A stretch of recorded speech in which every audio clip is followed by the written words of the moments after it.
All right, my fresh start transpired over the span of a few decades.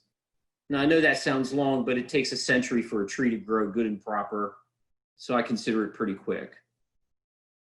When I was in third grade, we moved from West York Borough to the Brogue, idyllic setting to grow up, but it wasn't. While in the Brogue, things changed. And my mother was exposed to domestic violence. My dad drank. I witnessed her getting beat.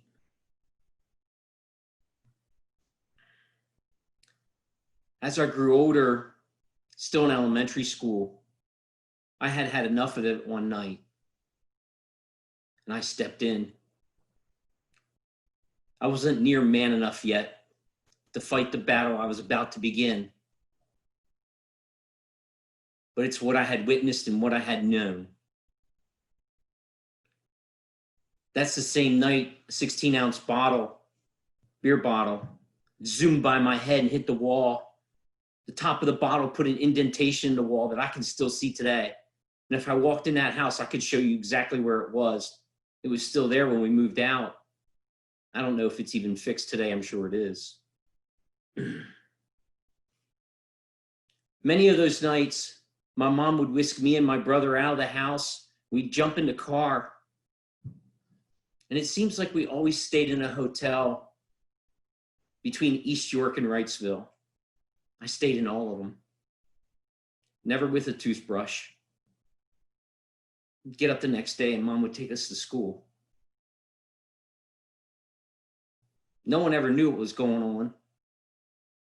One day, my teacher in fourth grade yelled at me because I was unshowered. My neck was dirty yet. There was dirt because we played. I was a kid. That's when my anger really started to grow.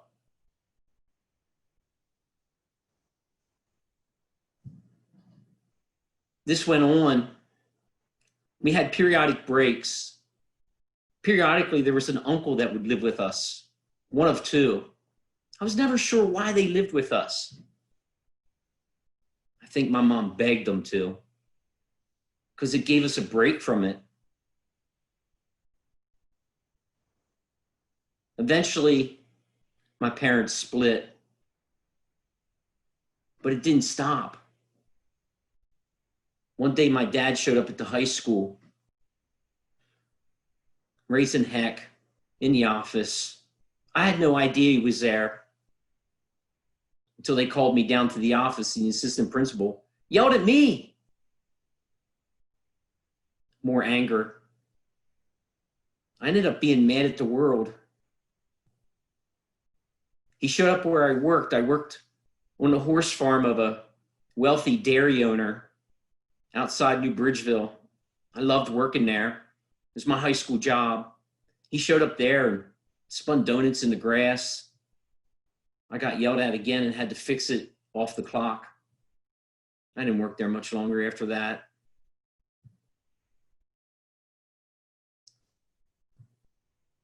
I found an outlet. It was wrestling. I so looked forward to practice every day. I didn't even mind getting beat on. I was kind of used to it. I liked the pain. I like dishing it out too.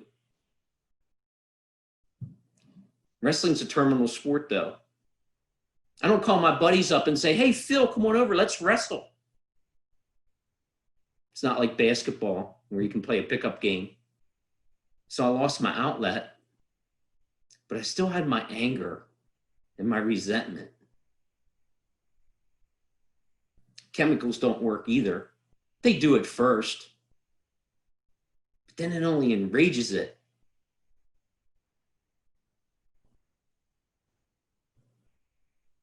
Eventually, I found some help.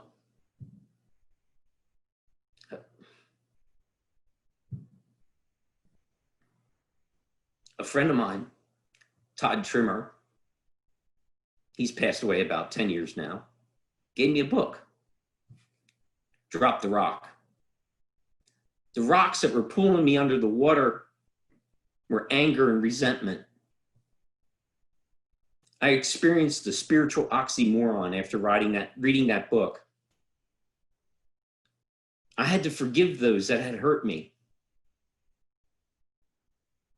which was easier than I thought. Because forgiving someone doesn't mean you need to even approach them. All you need to do is stop fighting.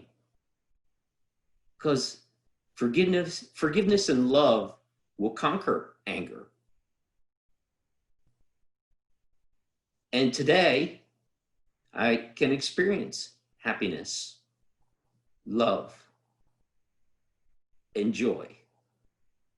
But I needed a fresh start.